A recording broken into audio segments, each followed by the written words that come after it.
Nós, cristãos, temos uma ideia de que Deus joga no nosso time e de que Deus é evangélico. Porque Deus não é evangélico, Ele é Senhor de tudo e de todos. Embora pareça que Deus, o Deus que pregamos, seja uma espécie de divindade pertencente a nós, isso não é verdade.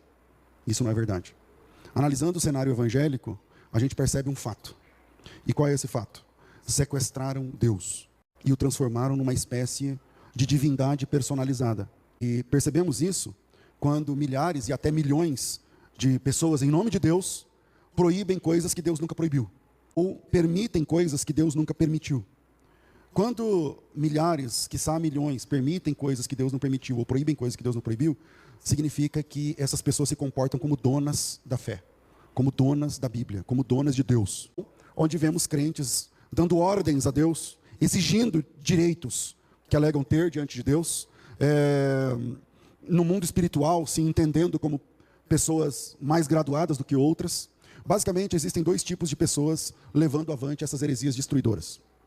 O primeiro time é formado pela massa de gente que realmente acredita naquilo que estão pregando, porque aquilo que estão pregando é aquilo que pregaram para eles, e eles acreditaram nessa história. Eles cantam isso nas músicas, porque eles foram ensinados assim. Então você tem que determinar, você tem que exigir, você tem direitos espirituais, você tem, e se você fizer alguma coisa errada, você meio que dá uma legalidade, você perde crédito. É um esquema de débito e crédito espiritual que essas pessoas acham que tem diante de Deus.